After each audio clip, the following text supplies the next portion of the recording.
Segundo o professor Bruno Tavares, as organizações da sociedade civil são formas de atuação conjunta de pessoas sem fins econômicos. Podem ser para a defesa de interesses comuns, como sindicatos, patronais ou de trabalhadores, participação política ou para atender necessidades da sociedade em geral. Logo, é imprescindível que façamos uma diferenciação entre as organizações da sociedade civil e as organizações sociais. Organização social é uma qualificação jurídica dada a determinadas fundações e associações, que devem estar habilitadas conforme uma série de requisitos, ou seja, é uma forma específica das organizações da sociedade civil. As OSs foram regulamentadas pela Lei nº 9.637 de 1998, que as define como pessoas jurídicas de direito privado, sem fins lucrativos, cujas atividades sejam dirigidas ao ensino, à pesquisa científica, ao desenvolvimento tecnológico, à proteção e preservação do meio ambiente, à cultura e à saúde. Dentre os requisitos que essas entidades devem atender para se tornarem OSs, podemos citar: ser pessoa jurídica de direito privado, não ter finalidade lucrativa, ter a área de atuação conforme determinado em lei e ter a participação de membros do poder público e da sociedade civil no conselho de administração. A qualificação é dada por meio de aprovação, de forma discricionária, do ministro ou titular do órgão supervisor da área e do ministro do Planejamento, Orçamento e Gestão. Dessa forma, permite-se que determinados serviços públicos sejam delegados para essas organizações, realizando suas atividades mediante contrato de gestão. A fim de explicar melhor o funcionamento das organizações sociais, entrevistamos duas organizações: a Casa Esperança, de Paula Cândido, em Minas Gerais, e o Lar dos Idosos, em Tucuruí, no estado do Pará. Eu estou aqui com o José Neves, ele é presidente da Casa Esperança de Paula Cândido, e a gente vai fazer aqui uma entrevista, um questionáriozinho com o tema organizações sociais. Primeira pergunta: como foi estabelecido o contrato de gestão, o contrato para fixação de metas de desempenho entre o poder público e a entidade? Enfim, o poder público não participa. Então a entidade ela é sustentada, melhor dizendo, pelos funcionários, pelos internos da casa. Tá? Então funciona 70% do salário de cada interno. Quais as formas de manutenção financeira da Casa Esperança? É justamente isso que eu estava te falando, é por aí. 70% do salário do internos, tá? E aquele ali é para a manutenção dele, para comprar uma fralda, para pagar salário das funcionárias, é por aí. Qual o impacto que a pandemia trouxe para a Casa Esperança e quais mudanças ocorreram na relação entre os membros da organização durante a pandemia? Na realidade, não teve muita coisa diferente, coisa forte, não. A única coisa mal que aconteceu foi simplesmente o corte das visitas. Então, um parentesco concordou, o outro não, porque agora nós estamos voltando, mas foram 2 anos sem visita. E graças a Deus demos uma sorte tão grande que nem um resfriado ninguém pegou lá. Nada de pandemia, graças a Deus, isso é uma vitória que Deus deu pra gente. Olha, graças a Deus nós não tivemos um impacto muito grande não, na pandemia não. Nós temos uma área aberta, de muita ventilação. Nós só proibimos a visita, ainda está fechado para visita, mas nós estamos passando sem nenhum problema de pandemia. Assim, externa sim, né? Mas aqui nós não tivemos casos de Covid. Que ótimo. Certo?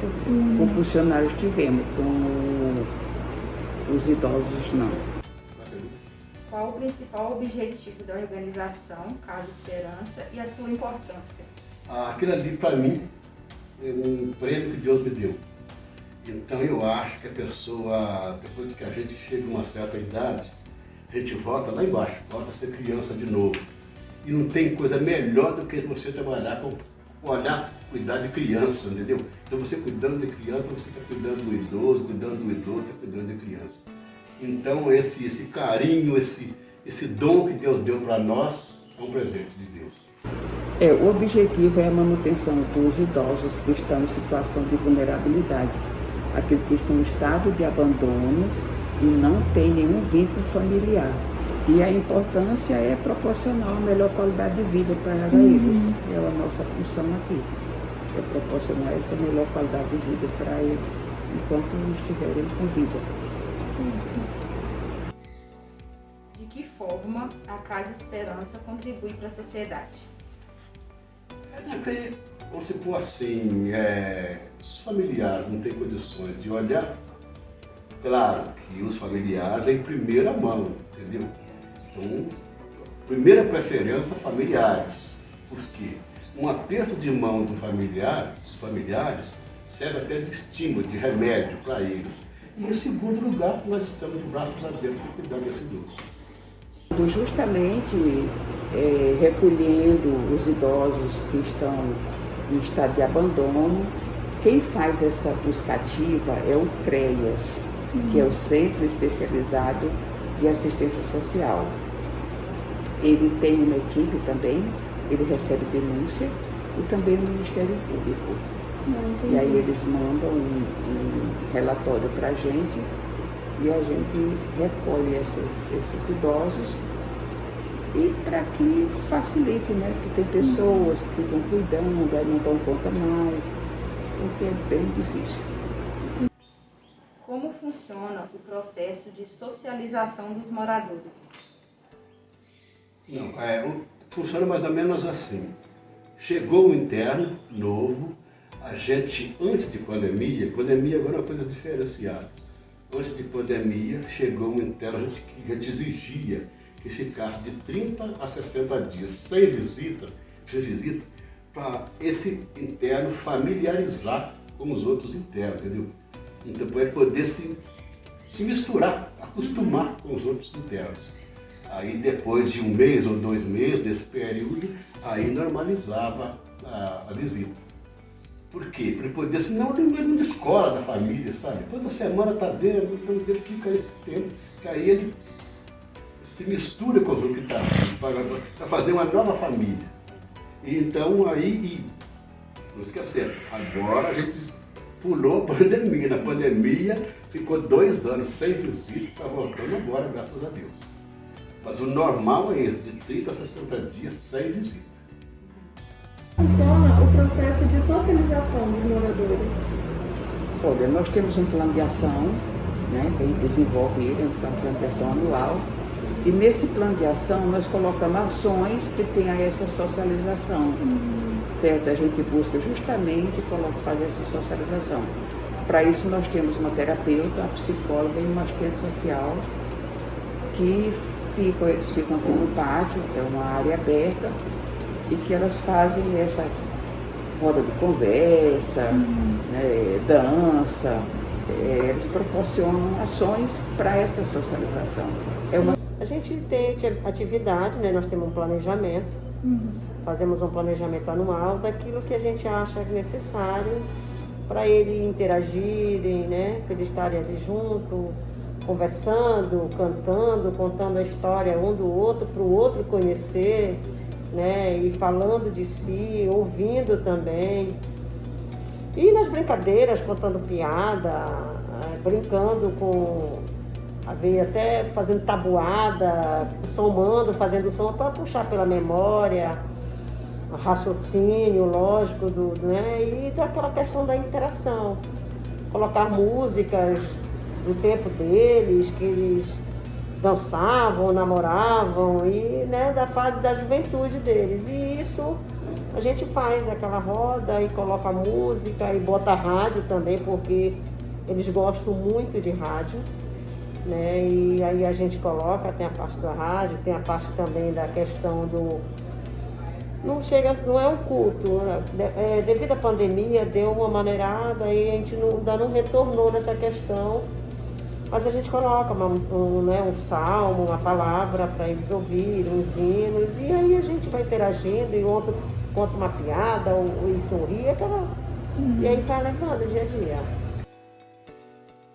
Há algum tipo de seleção de profissionais e voluntários? Como que funciona? Ali é um pouco meio complicado a seleção, porque ali é uma coisa que vem do dom, é um dom que Deus deu para poder... Ali é serviço, não é emprego. A gente não pode botar uma placa na frente, precisa de uma faxineira, não, porque a técnica de enfermagem ela é preparada para aquilo ali. Então ela é acostumada no hospital, pessoas morrendo na mão dela, então ela é doutrinada para aquilo ali. Mas uma faxineira, mas o quê? Uma moça da lavanderia, uma moça do restaurante, da cozinha, elas não são preparadas. Então a gente dá sorte, porque é o dom da pessoa. A pessoa tem que ter o dom para poder passar um pano no chão, em volta dos internos, ela tem que ser preparada. Ela não pode pedir, ela mandar o cara levantar o pé, passar o pano embaixo, não. Ela passa o pano, vai embora, depois ela volta e limpa lá onde ele está. Então isso aí é dom. Tem pessoas que não têm o dom. Então é serviço, não é um emprego. Com sua experiência e tudo profissional, qual você declara que é a importância do lar dos idosos? Para a sociedade, para eles mesmos? Olha, eu acho que é um respeito à sociedade e respeitar, né, o envelhecimento humano, tratar de forma digna, não, porque aqui em Tucuruí nós temos muito a demanda de uma certa, tem visto que ela dá uma aumentada e dá uma diminuída, e para a gente é um prazer quando a gente encontra. É muito da questão social da barragem. O pessoal que veio para cá na época da hidrelétrica, da barragem, que aqui ficaram trabalhando e que aqui ficaram, e que perderam lá, suas famílias foram embora, e ele ficou ainda jovem, envelheceu aqui, e aí essa pessoa se torna vulnerável, sozinha, e vulnerável à exploração, né?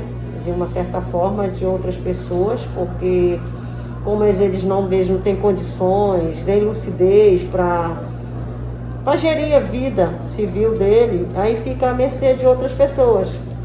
E aí é esse que é o problema. Então, assim, quando a gente tem essa demanda, que essa procura, que às vezes é mais sob denúncia espontânea, o pessoal vai no CREAS, né?